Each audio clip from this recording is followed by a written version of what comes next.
Hi, everybody. This is Frédéric from Amahiru, and you're listening to Sonic Perspectives.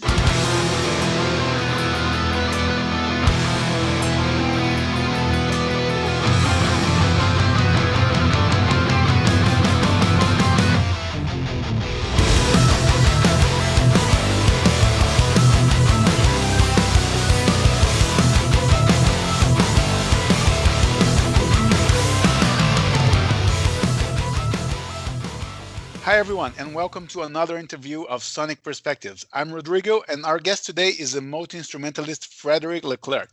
Frédéric, great to have you with us. Hello, how are you doing?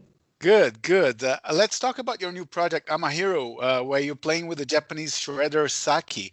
How did you guys get connected? Um, Mary's Blood. So Saki plays in a band called Mary's Blood, and Mary's Blood opened for Dragonforce in Hong Kong in 2015. Mm, So that's the first time we met, and then we just kept in touch because I go to Japan quite often, not only for music but also vacation. I really love the country, okay. so we just we kept in touch, and we're just like bounding as friends and just like having mutual interest more than just music, also like video games, movies, and whatnot, like friendship and then someday we just said, hey, why don't we play music together? That'd be cool. All right. And then that was it.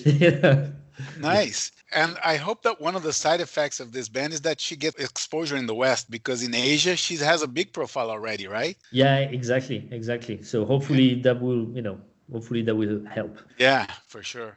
And I read somewhere that you, not Saki, came up with the name of the band, right? And it means 13 in Basque, coincidentally. Yeah, it's really weird. And I mean, it's just the fact that for some reason the Japanese label put that in the biography. So now I have to explain that, but it's not, it's really not that important, but here we go.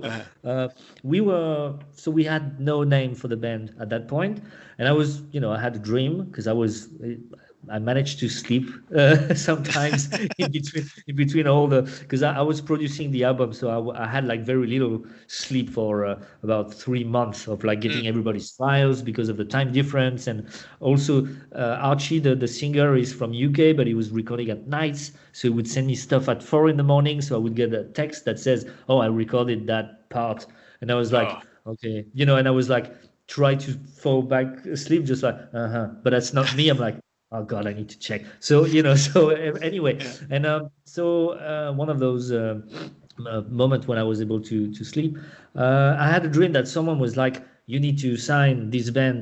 Your band Amahil needs to sign for the Mm, 13th of September. 13th of September." And then I woke up and I was just like, oh, that's strange. Amahil. If I mm, pronounce it in Japanese, that'd be Amahiru. Then I checked. I asked Saki. I said, "Does that mean anything in Japanese?" She's like, "No, not really." I'm like, "Okay." And then I checked with a H. Hamahiru means indeed 13 in Basquian, and I don't speak Basquian at all. So I thought that was quite peculiar, and I said, "Okay, well, yeah. that's an interesting story, and it sounds okay. So why don't we keep it?" And that's why we Yeah. kept it. Yeah. Crazy. I thought it was a play on like I'm a hero, so but nothing to do with it, right? No, no, no, Yeah. but it's a good explanation and probably quicker than my dream story, which is not that interesting to begin Oh yeah. with. So, Feel free to use that in the future. I'm okay, okay with thank you very much. I will. Thank you. Yeah. Aside from you and Saki, there are other incredible players in the band. Cohen Jensen from Epica, Mike Heller of Fear Factory and Raven, and the amazing Archie on vocals that you mentioned before. How did each of them get involved? Okay, I'm gonna try to make that short as well because I can explain but yeah, Up yeah, to you. basically, yeah, no, okay, well, Kuhn, Dragonforce stood with Epica in 2015, same year, Mm, and funny enough, Mike, Dragonforce did some shows with Fear Factory in Australia, also in 2015. Now, Sean Reinert was supposed to play drums on the album. mhm, Sean, who used to play in Cynic, and who sadly passed away yeah. earlier this year.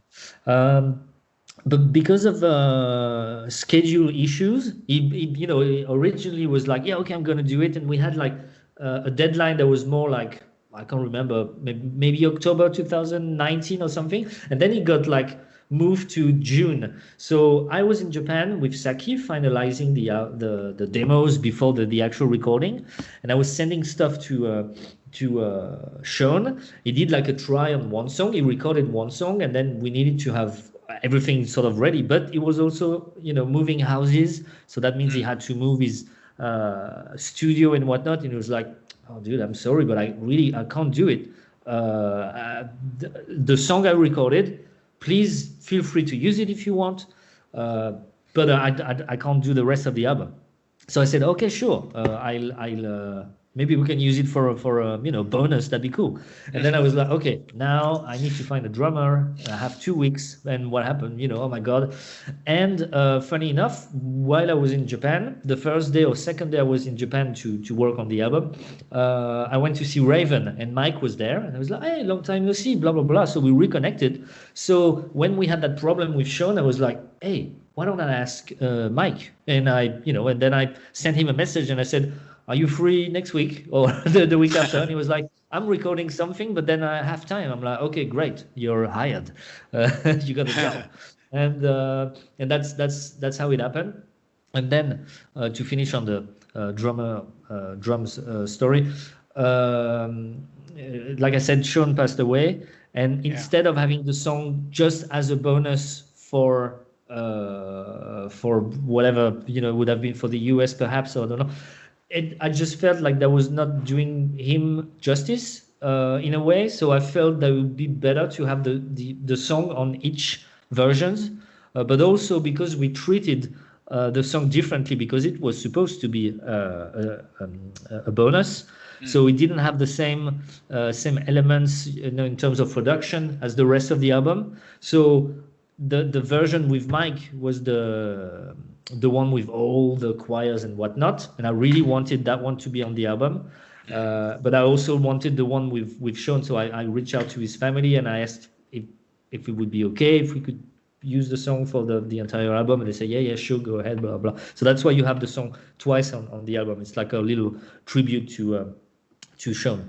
And as far as Archie. Yeah, so he's the one that's less known than the others. We met through mutual friends in UK, and originally when we had the discussion about making a band together with Saki, we were talking with a management and the Japanese label, and we were throwing names, and I happen to know a lot of people because of all the tours I've done, and I like to work with people that I like. So it was, Kuhn, Sean originally, like I said, and the label suggested, they said, "Hey, why don't you ask Mark from Dragonforce? That'd be cool." I said, "Okay, I know him pretty well, and I've worked with him before, so that would be easy." So that's what we had in mind. We're just like, okay, let's go like that, and let's work on the songs. And the more we were working on the songs, the more I realized I'm not sure that's the voice that that we need. Something is just I don't know, And then one night I was in my hotel room in Tokyo, staring at the ceiling, and just going like, yeah, as you do, with the time difference and whatnot, jet lag. And I was like, "Hey, that Archie dude, why don't I?" So I sent him a text and I said, "Hey, I'm in Japan working on that band, and I'd be very interested to hear, your voice on one of our songs, because I don't know, whatever. Would you be interested?" And he replied, and I got that the next day. That was him singing on the song "Bringing Me Down," and that was amazing. And we were just sold, and we were just like, we looked at each other with Saki, and that's it. That's the singer. That's the element that we were missing, and everything made so much sense. And I guess like I said, maybe he's not he's the one that's less famous than the others, but I think he's one of the most important elements of the band, because his voice is just amazing, and that makes our music so pleasant. It's not just like the songwriting, but like definitely his voice carries everything. Yeah. I think. And I love when things like that happen, when most of the members in the band, but like the lucky draw is the guy that you never heard about. So he's one of the stars of this release for sure. Yeah. Yeah, completely. Yeah. Yeah. And the idea to combine Oriental music and metal worked quite well, I think, in this release. And the end result is very melodic. were you always that confident that this would be a winning recipe, or did you guys have like many different trials, or to get to that point where everything falls into place? No, no. Luckily, we sort of, that's one of the reasons why I like to work with people I connect on a, on a human level. I guess it Mm, makes really things easier than just like, oh, you're very talented, but who are you, as a person, or do yeah. we understand each other, And here there was none of that. It was just like very easy. So we that's what when we talk with Saki, we just said, okay, we want to do something, with groove, rhythm. I don't want to do. I was still with Dragonforce at the time, so I said I don't want to do anything that's fast and power metal because I'm tired of Yeah. that. You've done I that. Yeah. just yeah, and that's not my favorite style of metal to begin with. So I just want to do something that I like, and she was like, yeah, okay, that's cool. I also like, we like the same bands and whatnot. So and we said we need to use the fact that I'm French and you're from Japan, so let's use that. So I would be like the Western part of the music, if you will, Yeah. and she she brings the those Asian elements, and that was fairly easy. With just with that in mind, we just started to write songs, first separately. So I was piling up ideas on my own, and she did the same, and then we just met in Japan, spent 3 weeks together to finalize everything, and that was it. So it was actually very easy process. There's never been like oh my god, is this gonna work or whatnot, because it was total freedom. That's also what's good about like a first album. It's like no one is really waiting. No one's waiting for you. No one knows. So you just Yeah. like you try. It's like making I don't know, a new recipe for a beer or something. You just you Uh, try, and but luckily it's not like with beer. Maybe you have to try many times to have something good. Like here, luckily, we just like everything that we basically what you hear is more or less what we came up with very very few exceptions. That stuff that we just like, I actually, thinking of it while I'm saying this, I don't think there's anything that we threw throughout. I think everything we used, because we just like it was a really good really good drive, and we were very motivated, very happy to work together. It's also very mm. refreshing because it was the first time, and yeah, so we were just like on a very good flow of ideas and whatnot. So yeah, just Yeah. fairly easy. Okay, I think there's this myth of, conflict in the studio brings the best out of the artist, like Mick Jagger and Keith Richards, or David Lee Right. Roth and Eddie Van Halen, but that's a myth, right? I think that's bullshit, right? Well, I mean, yes, I've had my share of that with a Uh-huh. previous band, of like not seeing eye to eye, and Mm. no, I don't think that brings the best. In fact, it just brings the worst, because you sometimes have to compromise. Yeah.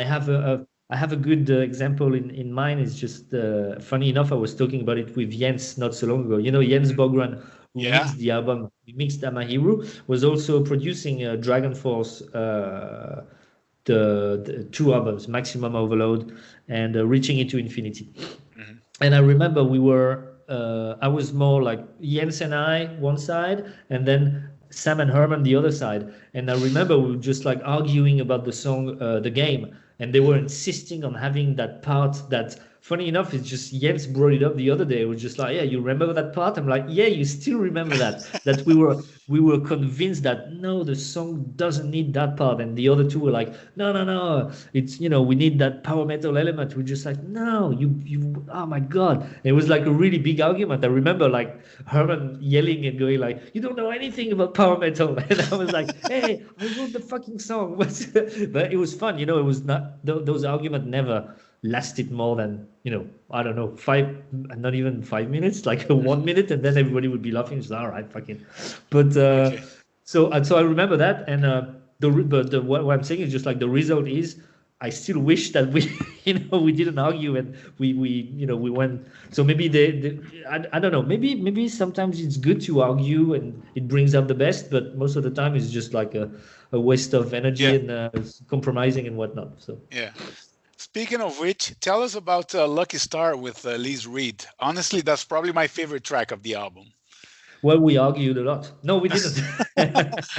Okay. No. Actually, same thing. It was fairly easy. I mean, we just I sent her the song. I already had the melodies and the lyrics, Mhm. and I said, "Would you be interested in singing? Here and there?" And and I was hoping and she just wrote back and she said like, "Yeah, it's amazing. I love the song. I love the lyrics. It's very positive. So yeah, sure. I'll do it. I'm gonna go." I think she went to a studio in Finland to do that. And so I remember on that day, she was like, "Okay, I go to the studio, blah blah blah," and I got the files very quickly after. So I was like, "Okay, so either she really felt it, or she didn't give a flying fuck, and it's gonna be horrible." I had that little like second of a doubt, just like, that was very quick.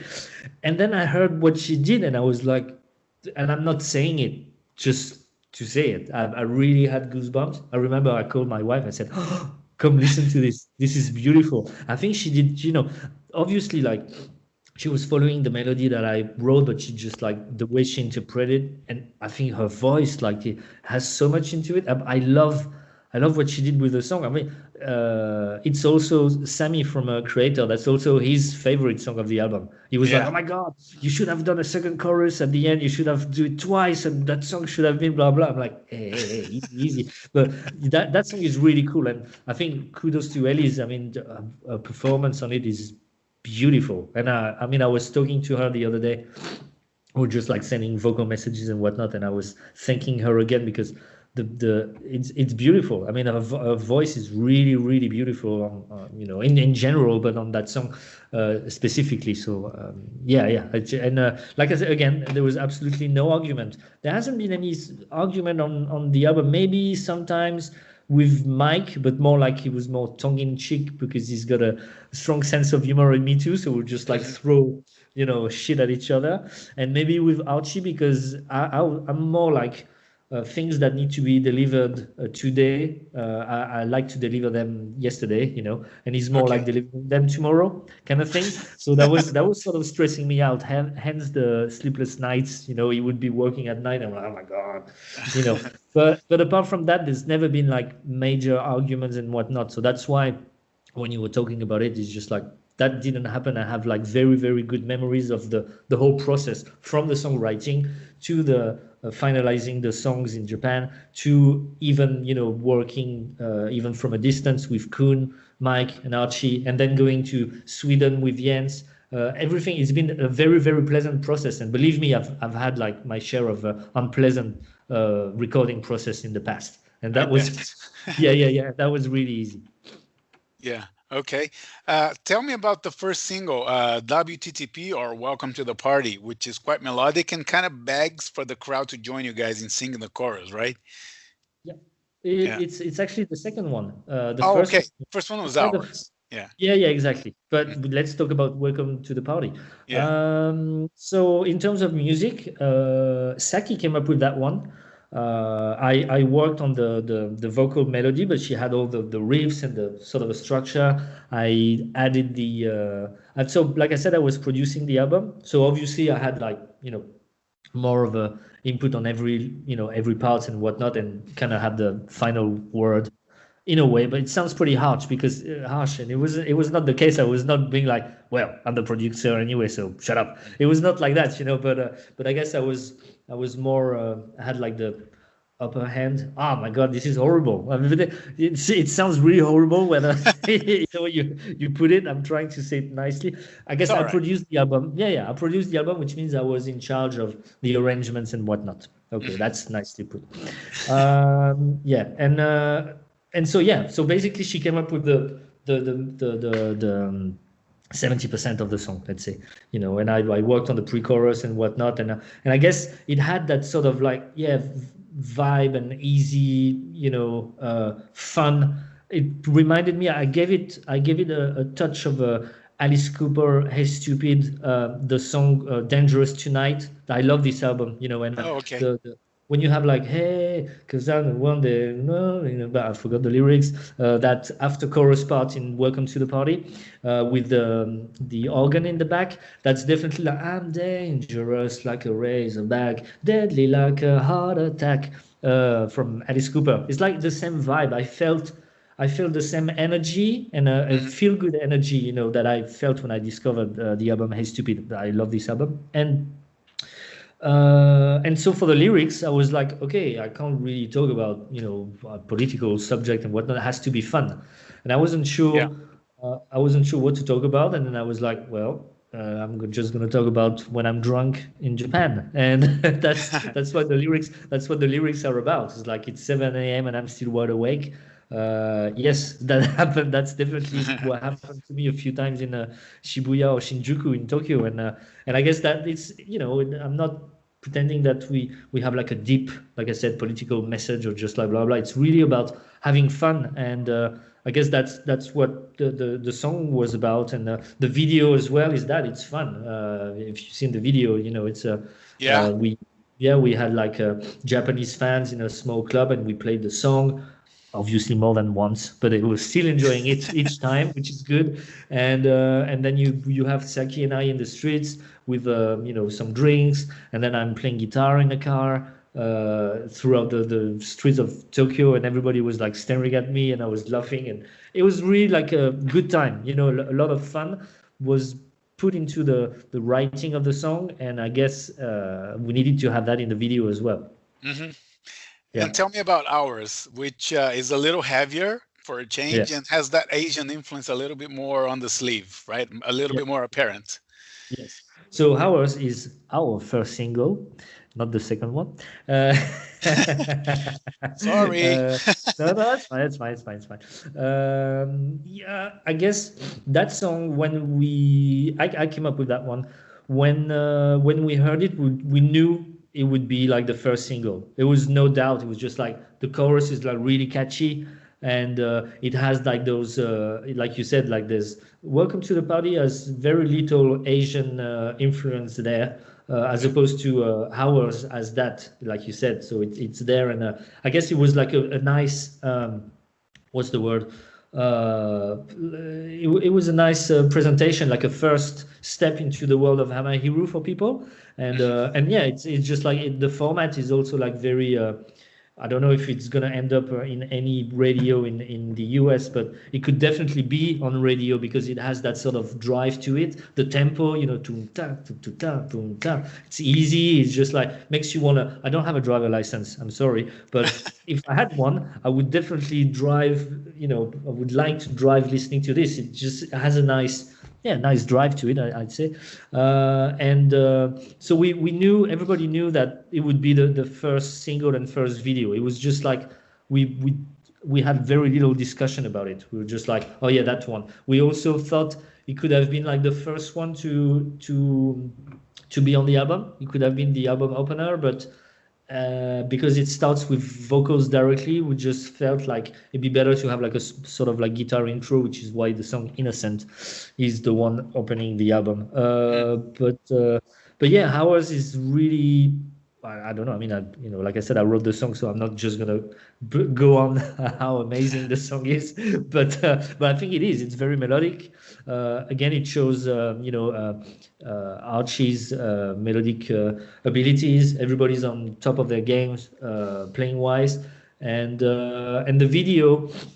It's like a postcard of Tokyo. It shows my love for the city, for the country, and also it has that sort of because the lyrics are about breaking up or a couple that doesn't. But Saki and I are not a couple, but so we just like yeah. So that's not something like we're not like breaking up in the thing, but we gave it like was more how do you call that? I'm trying to remember the name of the movie. And you're not the first interview, and I've said that movie many times, and still each time I'm like, how's it called? Lost in Translation. Oh There you yeah. go. Yeah.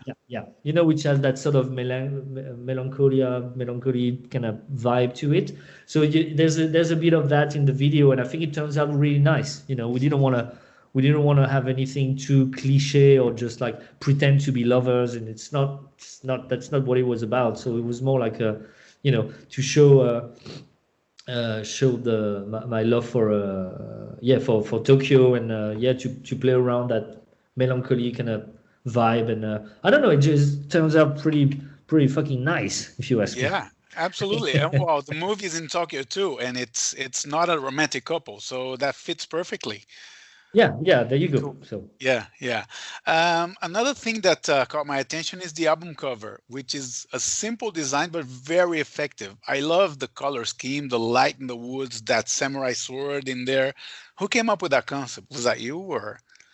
thank you very much. You know what? I'm taking, because I've got the album and I don't want to say anything stupid. I just Okay. want to read it the way. Artwork direction by Frédéric Leclercq. Yes. Oh, there you go. Yeah. No, I mean, Travis Smith has done it. And, Travis, he's done what I've been working with him for Sinsaenum, and he's been working with Opeth, Death, Megadeth, a lot of death, really. But he's been working with a lot of bands, and I guess he's famous for maybe more graphics. Well, no, it depends. He does a lot of different things, and but anyway, I really had that vision in my head. So we were discussing that with the label while in Japan, and they were, wondering what we had in mind in terms of like the logo and whatnot. And I didn't want to go into those heavy metal cliche of having like the font of the name with like skulls and fire and whatnot. I guess that was not the energy. That's not the energy that comes out of our music. We have violent songs like Samurai, Vanguard, or Way Out are pretty brutal. Well, it's not Morbid Angel, but it's it still has elements of thrash and whatnot, and some Samurai actually ends up with like blast beats and a big whoa, so it is actually quite evil. But anyway, but I guess overall the energy of the album, it just to me appeared as something green. So I don't know. I mean, but it's really, I told him, I said, I want something simple and iconic. It's the first album, and I want this to be like the start of a story. So similar to Excalibur, like you just like, it's like an opening of a scene. It's just like, something is about to happen. So you've got like the light coming through the trees. It's also very soothing. Nature, I love nature, so you've got like that green light coming and showing that katana to show obviously that aspect of our music, and it just like, I think it just fits perfectly like a first album, just like the beginning of an adventure. So that's that. I hope you're not disappointed by that explanation. Maybe you were expecting. Okay, maybe you would have been expecting something different. No, Sorry to ruin it.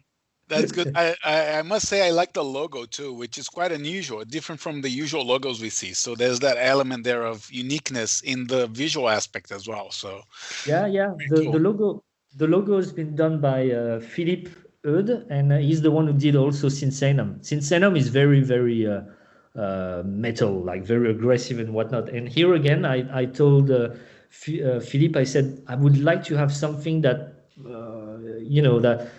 that there's a kind of writing in Japanese called katakana, and that's what you see in those. I don't know, like when you go out in the streets of Tokyo, it's rounded and whatnot. And I wanted something that reminded people of that, or at least reminded me of that.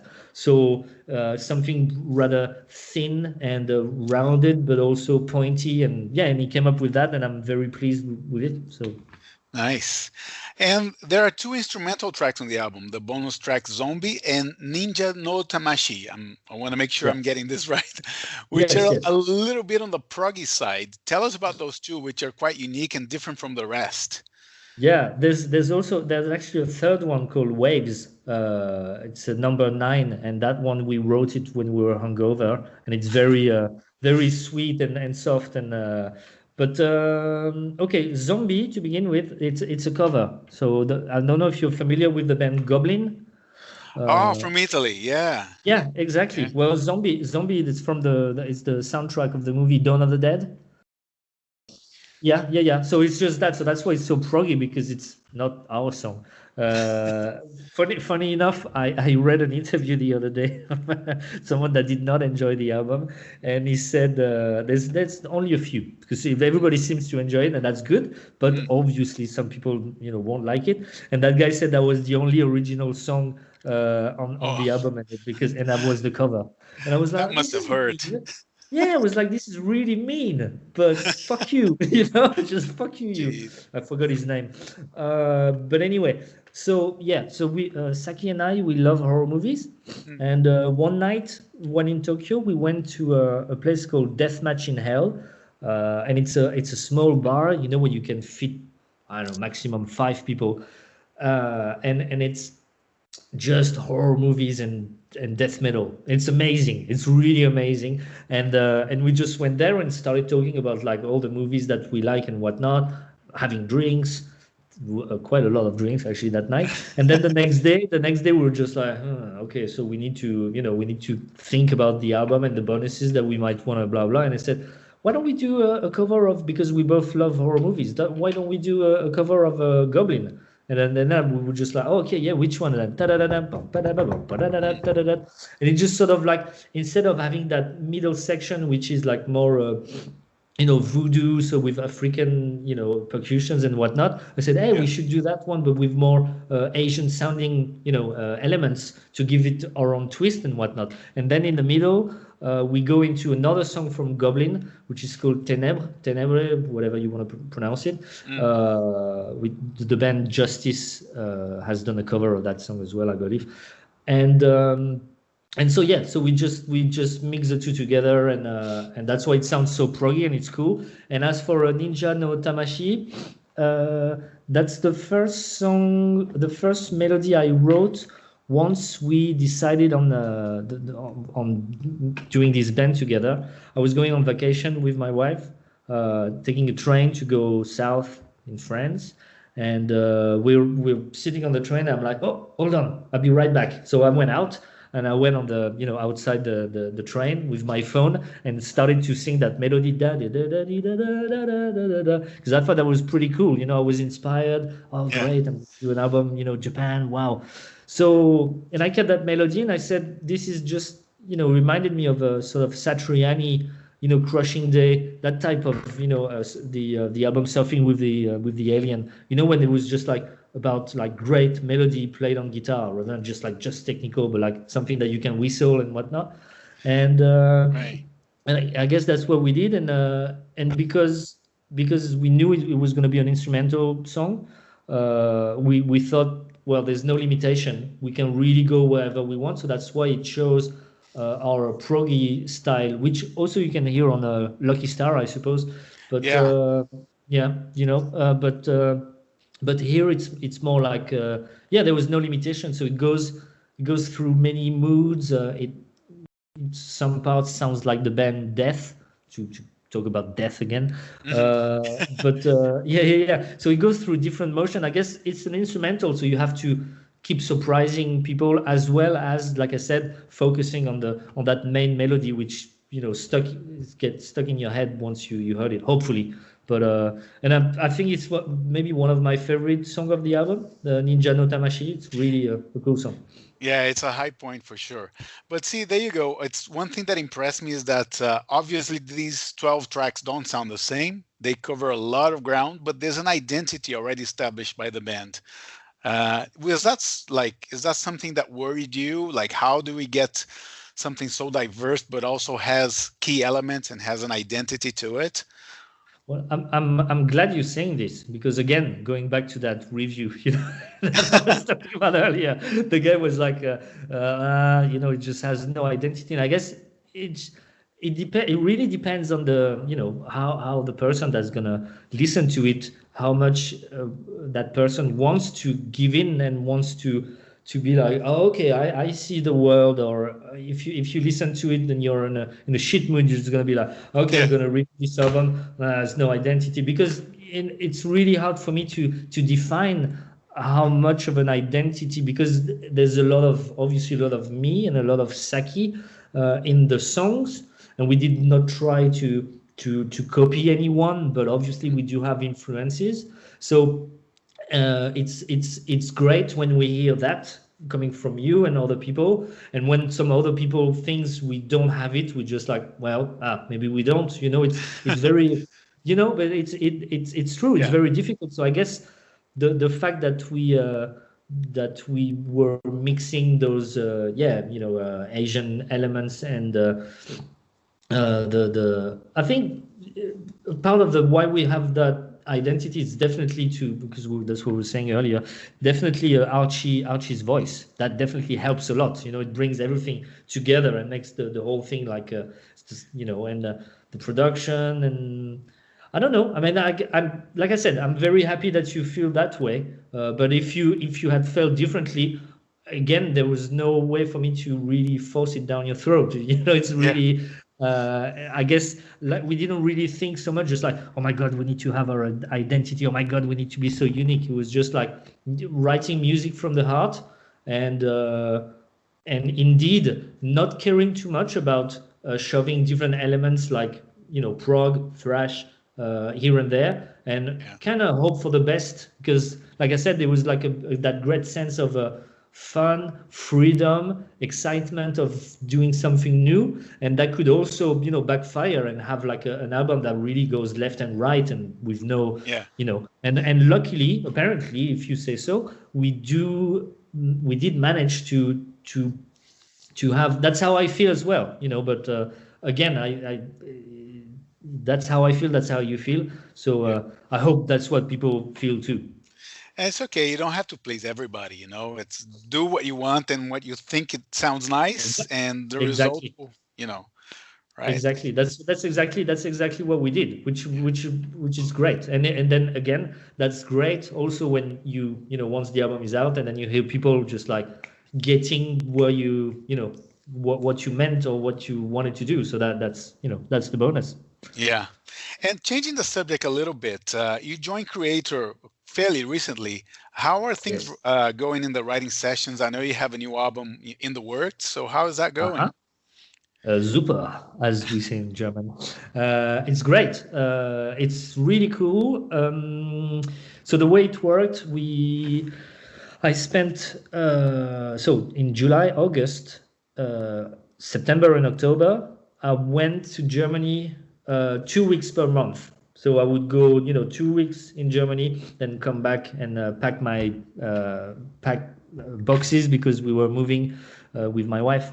So it was like a very busy summer. But so 2 weeks in Germany, and we would work on 3 songs during these 3 weeks. So Miller comes with most of the material, because he's always done like that, and and that's cool. You want to keep the. I'm not gonna like. Now that I'm in the band, I'm just like, oh guys, I'm gonna hear my, I'm just, I'm the new guy, and I see how things work, and it's cool because, so like I said, Miller comes with the ideas, and then we actually spend time in the studio all together working on the songs and arranging stuff, and it's really cool. I mean, they didn't shut me down either, because I was like, I'm not gonna say too much and see how it goes, but they really made me feel home, instantly. Okay. In fact, when I rehearsed with them for the first time, so that was in September last year, September, October, before the 2 shows in Chile that we done together. And I was obviously I was nervous. I'm like, oh, okay, I'm the new guy. How is that gonna be? And after we played the first song, Violent Revolution, it was just like, yeah, this is cool. And then we went straight into Extreme Aggression, and I was like, yep, that's it, I'm home. And and everybody was smiling, and there was no. I didn't feel any vibe of oh, you're the new guy, we're gonna treat you different. It was like as if we've been together for a long time. So the songwriting for the album has been going that way. It's just like super easy. I've got a lot of ideas for arrangements and whatnot, and I just speak up, and everybody's listening, and it's really cool. And I'm just like super excited, because as a fan, I want something brutal, and I think Gods of Violence was a great album, but I like the harsh sound of say Phantom Antichrist or Enemy of God. And I guess that's something that the whole band wants. It's like it's refreshing to have a new member in the band, and I guess that energy makes everybody just like play better. I think from what we heard, the band's never been so tight, so that's really cool. And we just like we are very motivated. So we have so far what 11 songs, I believe, and then we there's a little break, and because you know because of the virus right now, we don't know when the album is going to come out, when we're going to be able to go on tour. So we're taking our time to make the best album possible. And I so think I think there will be an avalanche of releases next year once this vaccine or the vaccines are into place, right? All bands are holding back. I know this is horrible because there's gonna be like the effect, like the how do you say? I mean, because right now everybody's like, oh my God, I can't tour and blah blah. But then indeed, when it's gonna be fine, everybody's gonna go on tour, and from 0 concert per day, people we're gonna have like, I don't know, 5 a day, and that's gonna be horrible to choose. And I guess, and I don't blame people if they want to go and see instead of say Amahiru, for example. So in reality, it's going to also be a problem for smaller bands again, I think, because everybody's going to go out at the same time. It's going to be crazy. But I'm glad that Kreator is in that so the level of band that we don't have to worry too much, hopefully. So that's really cool, and we are looking forward to that. But that thing, the virus happened for us, luckily, in a time when we were supposed to work on the album anyway. So it didn't really, it didn't really interfere as some bands, for example, just release an album and then boom, and then, oh, wow, what do we do? And when you're a big machine, you kind of need that. You just like, you have like the budget to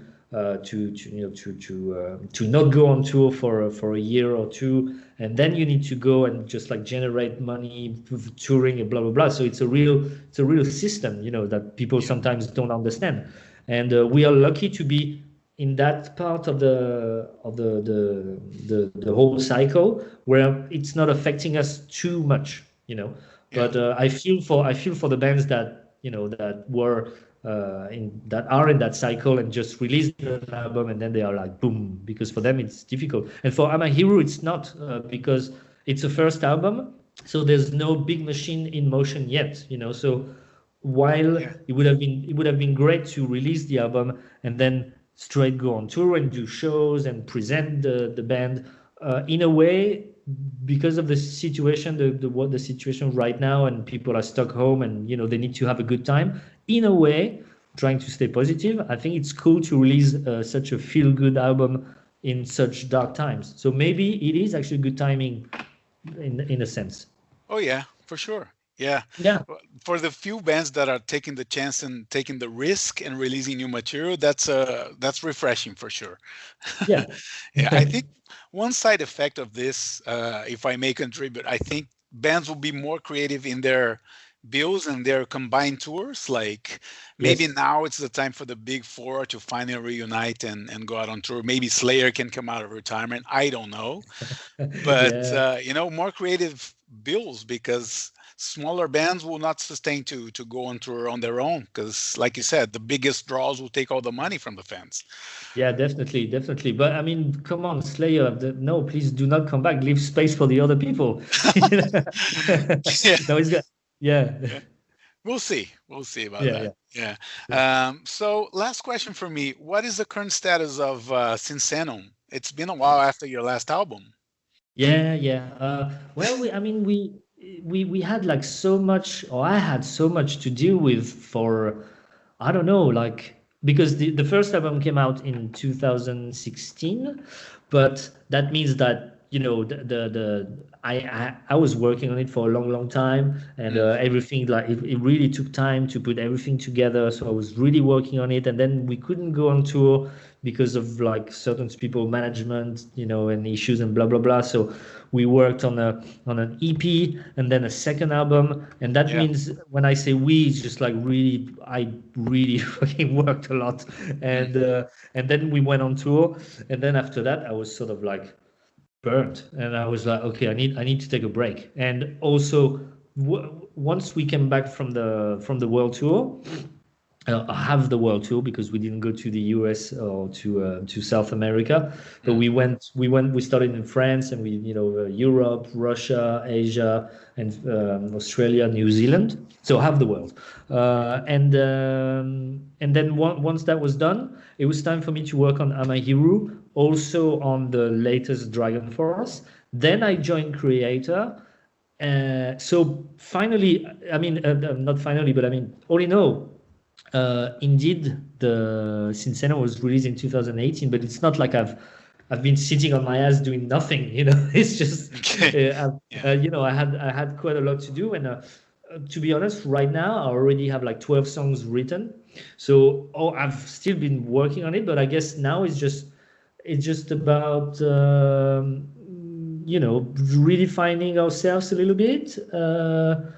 I've got many ideas, and it's I'm also always I guess from experience of what I've been doing with Amahiru, Kreator, and whatnot. That's always inspiring. For I always use that also as inspiration for Sinsaenum as well, whether I like it or not. I feel everything that happens in my life contributes to the music I make, if that makes sense. Right. Yeah. And so Sinsaenum, in a nutshell, 12 songs ready, and we're just gonna. I actually spoke to Stefan. Was it yesterday over the phone? And I said, okay, this week I'm sending you stuff, and then I need your feedback and blah blah blah blah. So it's happening. It's in the making. But I've been pretty busy with other stuff right now so far. So okay. Well, Frédéric, thank you so much for the interview. I hope to see you on stage very soon, whether with Sinsaenum, Amahiru, or Kreator. So, and all the best with the new Amahiru release. Thank you very much. Thanks, man. Take care. Thank you. Cheers. Okay, everyone. Thank you for tuning in. And just a reminder that you can check out this interview on many formats: YouTube, iTunes, Stitcher, Google Podcasts, and iHeartRadio. Also, please follow us on Twitter and Facebook, and subscribe to our YouTube channel.